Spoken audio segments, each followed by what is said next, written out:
ये जर्नी अगर आपने डिस्क्राइब कर पाए तो? जर्नी रही है बहुत interesting from anchoring with NDTV to acting with Balaji telefilms, then Jay Mehta productions and the show that आप सब जानते हो और प्यार करते हो, डीकेपी प्रोडक्शंस एंड ये रिश्ता, and now of course America, totally different life. Journalism की बात करें तो कहाँ से मतलब कब लगा कि आपको जर्नलिज्म आपने पढ़ाई के बारे में बता पाए? मेरी लाइफ 100% कोइंसिडेंसेस की लाइफ है।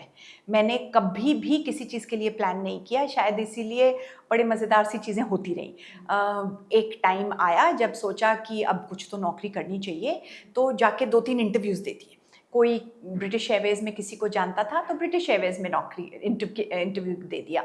कोई एनडीटीवी में किसी को जानता था तो एनडीटीवी में जाके इंटरव्यू दे दिया। एनडीटीवी की कॉल 1 हफ्ते पहले आ गई तो मैं जर्नलिस्ट और एंकर बन गई। अगर ब्रिटिश एयरवेज़ की कॉल आ जाती तो शायद मैं एयर होस्टेस होती। तो आई डोंट नो, लेकिन बस वहाँ पहुँच गई। एजुकेशन के बारे में कुछ बता पाए थे? एजुकेशन जयपुर से, महारानी कॉलेज, मैंने पॉलिटिकल साइंस पढ़ा है, और फिर दिल्ली पॉलिटेक्निक से एक छोटा सा कोर्स किया था मीडिया का, लेकिन कोई इरादा नहीं था इस तरह से कि एक्टिंग या जर्नलिज्म। मुझे बस टेलीविज़न बहुत अच्छा लगता था, टेलीविज़न एंड एड फिल्म्स। तो अगर किसी तरह की बात की जाए मीडिया से रिलेटेड, तो जब मैं छोटी थी और पूछते हैं क्या बनोगे, only ads I used to love. I used to be like मुझे वो करना है, मतलब जो मुझे एड्स में मज़ा आता था ना, तो आई थिंक कहीं ना कहीं कुछ तो था, लेकिन भगवान ने बोला कि चल इस तरफ लग जा। तो बालाजी के साथ अंदाजन कितने शोज़ किए हो? बालाजी के साथ मेन शोज तो केसर ही किया, क्योंकि ये 2.5-3 साल कैरेक्टर चला। लंबा चला। साथ में because you are in one production house, other shows take over. तो एक कहना है कुछ मुझको, जो कि सोनी पे था, उसमें मैं वैम्प थी, वो किया। मेन ये 2 ही थे शोज, बाकी छोटा मोटा कैमियो कहीं। और उसके बाद जय मेहता प्रोडक्शंस। मैं हमेशा कहती हूँ जब किसी को एक्टिंग की सुनाती हूँ ना, आपने एक्टिंग कहाँ सीखी, तो मैं कहती हूँ बालाजी टेलीफिल्म्स के सेट पे मैंने एक्टिंग सीखी। वो एक फिल्म स्कूल था मेरे लिए। लाइट क्या होती है, मार्क क्या होता है, क्यू क्या होता है, ओवर द शोल्डर शॉट क्या होता है, क्लोजअप में कितनी एक्टिंग करनी है, लॉन्ग शॉट में कितनी करनी है, सब बालाजी के सेट पे सीखा। लेकिन जो कहते हैं ना आप एक्टर बने कब, एक्टर मैं बनी जय मेहता प्रोडक्शन के सेट पे। छोटा सा उनका फैमिली टाइप प्रोडक्शन हाउस है, बालाजी जैसा इतना बड़ा इंडस्ट्री नहीं। हमेशा वो 2-3 शोज़ ही करते हैं। एंड किन्नरी एंड जय जो प्रोड्यूसर्स हैं वहाँ के, वो इतने प्यार से, मुझे अब भी याद है, हर एक्टर को रखते हैं। They treat them like family members. मतलब आपकी तबीयत खराब है तो प्रोड्यूसर के घर से डब्बा खिचड़ी बन के आती थी कि आप ये खाओ। रोज़ एक कॉमन टेबल लगता था जहाँ प्रोड्यूसर्स आके आपके साथ बैठ के लंच खाते थे। सो एक अलग ही एनर्जी, एक अलग ही वाइब। उनके साथ मैंने ब्यूटीफुल शोज़ किए। मैंने शुरू किया 16 श्रृंगार से, सहारा पे आता था, फिर अर्धांगिनी जी पे, एंड देन जब कलर्स लॉन्च हुआ तो रहे तेरा आशीर्वाद, वेर आई प्लेड दुर्गा। तो दुर्गा का जो रोल था ना, that is one of my most favourite characters I have ever played. Because एक तो दुर्गा, तो जब वो हम ग्रीन स्क्रीन पे शूट करते थे और बाद में आप देखते थे तो शेर पे बैठे हैं, and I love my series like that and mythology like that, मुझे बहुत अच्छा लगता था। और फिर उस शो में मुझे बहुत कुछ करने को मिला, क्योंकि शो ये था कि माँ दुर्गा ज़मीन पे उतरती हैं एक अनाथ बच्ची की मदद करने जब जब उसे ज़रूरत है। बच्ची की कहानी थी। तो जब भी, कभी मैं बुढ़िया बन के आ रही हूँ, कभी मैं बंजारन बन के आ रही हूँ, कभी मैं गाँव वाली। सो उस शो ने ना, that show and that setup, it made me fall in love with acting. कि ये एक्टिंग अलग अलग किरदार हाँ, करने का ये मौका। कैरेक्टर्स हैं, ये नुआंस समझो, एक्टिंग को ये समझो। जय मेहता प्रोडक्शन के सेट पे मैंने एक्टर बनना सीखा। And then of course came Rajan Shahi with his directors cut production and Yeh Rishta Kya Kehlata Hai, जो कि शो इतना humongous, I do touch wood by God's grace, उस शो के साथ जो ब्लेसिंग्स हैं, हर इंसान उस शो के साथ जो एसोसिएट हुआ है, उसने ज़िंदगी में बस ब्लेसिंग्स ही पाई हैं। तो देन ये रिश्ता, एंड आज भी देख लो, इतने साल बाद भी पीपल आर सेइंग गायत्री माँ to me, and I am like happy to meet you.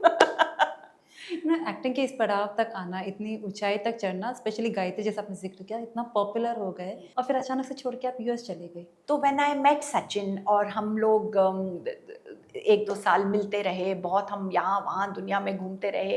And फिर एक पॉइंट ये आया कि कब तक आप, एक ऑप्शन थी Sachin, touch wood, God bless that man, he said if you want to continue working keep working, आओ जाओ, वो ऑप्शन मुझे नहीं सूट करी। अगर मैं घर बसा ही रही हूँ तो उसे बसा दूँ, मतलब एक पाँव यहाँ एक पाँव वहाँ।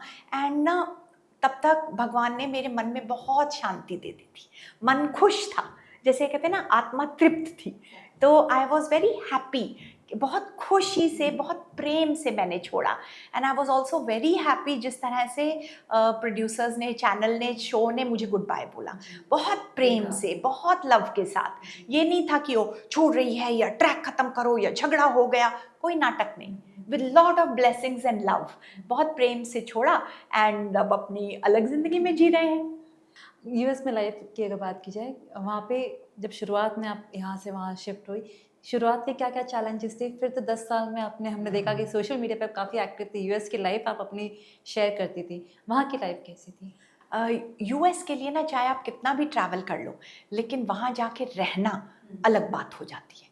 पहले मैंने एक्चुअली मैंने सोचा नहीं था कि मुझे ज़्यादा एडजस्टमेंट आएगी, क्योंकि इतनी बार गई हुई थी, ठीक है चले गए अनदर टाउन। लेकिन जब आप कहीं पे रहते हो तो छोटी छोटी चीज़ों की एडजस्टमेंट, वहाँ पे डॉक्टरों का सिस्टम अलग है, वहाँ पे बिल पेमेंट करने का सिस्टम अलग है, वहाँ पे गाड़ी चलानी है लाइसेंस रिन्यूअल का सिस्टम अलग है, वहाँ पे जब आपने बच्चा कर लिया तो बच्चे की पीडियाट्रिशियन सपोर्ट सिस्टम, डॉक्टर अलग है, स्कूल सिस्टम अलग है। तो ये एडजस्टमेंट्स तो देखो आई और अब भी आएंगी, जैसे जैसे हमारी फैमिली ग्रो होएगी, ये मैं सीख रही हूँ, सीखती जाऊँगी। एंड सोशल मीडिया जो आपने जिक्र किया, सोशल मीडिया तो बहुत ताज़ा चीज़ है मेरी ज़िंदगी में। अब तक मैं बस अपनी घर में, अपनी फैमिली में, बच्चे में उलझी हुई थी, तो ब्लॉग के ज़रिए मिल लें, इंस्टाग्राम के ज़रिए मिल लें, but I am happy to meet them. मैं जानना चाहूँगी, जब आप काम करते थे, जब आप लोगों की एक टीम थी ना, हिना खान थे, मोहसिन थे, आप थे, जब एक्टर सब साथ में काम करते थे, उस टाइम पे सेट पे कैसे माहौल होता था? क्योंकि जब एक्टर सब एक साथ मिलके काम करना, एक ही एक ही सेट पे इतने अलग अलग थॉट्स को एक साथ क्लैश होना। तो इस बात की ये बात है कि जहाँ पर इतने सारे लोग होंगे और एक टाइम के बाद इतने सारे लोगों की इतनी सारी ईगोज़ आएंगी, तो कहीं ना कहीं क्लैश और झगड़े तो होंगे, ठीक है। लेकिन हमारा लक ये रहा कि कभी भी क्लैश कोई भी या किसी भी एक्टर की ईगो या उसका स्टारडम इतना बड़ा नहीं हुआ कि उसने शो को ओवर पावर कर लिया या उसकी ईगो ने हमारे शो को उस वक्त तबाह कर दिया। उस वक्त हम लोग बहुत लकी थे कि हम मोर और लेस बैलेंस में ही चले। यस, एक आधा कभी कभी कोई एपिसोड किसी के साथ हुआ है, मैंने भी विटनेस किया है, लेकिन कुछ ऐसा नहीं हुआ कि जो उसको निकालने की नौबत आए या शो ही डेंजर में आ जाए, ऐसी कोई बात हो। तो ये तो हुई एक्टर्स के बीच की बात। लेकिन जो सेकंड बात बहुत अच्छी, बहुत हमारे लिए अच्छी हुई, वो ये कि जो हम सिंघानिया परिवार के लोग थे ना, जो कि भाभी माँ, राजपन्ना, मैं, करण, नैतिक, दोनों बच्चियाँ निधि और रश्मि और Ayush, the family, we bonded so well as a real family, as we are friends today. कोई भी, मतलब एक भी उस ग्रुप में आज भी बंदा नहीं है जो एक दूसरे के साथ टच में ना हो, जो हमारी किसी की लाइफ में कुछ हो रहा है and we don't share with the group first. तो वो जो थी चीज़ थी ना, वो एक एक्स्ट्रा, जैसे कहते हैं ना, आइसिंग ऑन द केक, कि कोई बड़ा कलेश हुआ नहीं, थैंक गॉड, लेकिन इतना प्यार और दोस्ती भी सिंघानिया परिवार में हो गई, उसका तो thank you very much God. आप स्टिल टच में थे सिंघानिया जो प्ले आपके मेंबर्स थे उसमें, क्या हिना से टच में थी आप? Unfortunately no. हिना का we had a wonderful relationship at work, but काम खत्म करने के बाद ऐसे हो जाता है ना कि हर एक से तो आप नहीं रह सकती, तो I am not in touch with her at all. I heard her news, it's terrible news, and मतलब भगवान, मतलब God give her strength and God give her family strength to cope with it, because ऐसी खबर तो किसी के पास ना आए। यू नो, एक बार मन में विचार भी आया कि it's very easy for me to get her number, उसका नंबर लेके उसको मैसेज कर दूँ। फिर मुझे खुद का फैमिली सिचुएशन याद आई। Very recently I lost my father to cancer, तो पापा कैंसर से जूझ के गए हैं अभी, और मैंने देखा है कि जिसको रेडिएशन और कीमो से डील करना पड़ता है उसकी क्या हालत होती है। और क्योंकि हम पापा के पास के करीब हैं, मैं समझती हूँ, थोड़ा सा समझती हूँ कि उसके परिवार पे भी शायद क्या गुजर रही होगी। तो ये समय नहीं है ये दिखाने का कि oh I am in touch, let me message. नहीं बाबा, this is the only time to pray that भगवान उसे स्ट्रेंथ दे, भगवान उसके फैमिली को स्ट्रेंथ दे, एंड लेट्स होप। आजकल उम्मीद यही है कि सब ठीक होगा, क्योंकि साइंस इतनी तरक्की कर गई है ना। एंड उससे ज़्यादा होती है जैसे दुआओं का असर। Look at the number lakhs of people that are praying for her. So बस उन दुआओं में मेरी दुआ भी शामिल, and it will all be good. एक एग्जांपल आप हम कह सकते हैं हिना को, क्योंकि वो अपनी हर वीडियो शेयर करती है, चाहे वो अपने सर मनवाने से लेकर हो या फिर अपनी बातें कह के। ये एक एग्जांपल भी है, क्योंकि जैसे आपने जिक्र किया दुआएं काफ़ी काम आती है। लाइफ में स्ट्रेंथ सिर्फ यही नहीं होता कि मैं 4 घंटे आज ट्रेडमिल में भाग ली।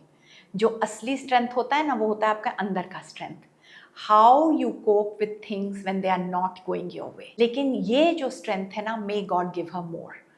I'm sure her family's blessings and prayers are with every day with her, and I hope she really does well. आपसे जानना चाहेंगे, जब एक घर अपना जाता है, इमोशनल लॉस होता Yes. है, उससे कोप अप करना कितना आसान? बहुत मुश्किल होता है। जब पापा गए तो ऐसे लगा जैसे ज़मीन गई।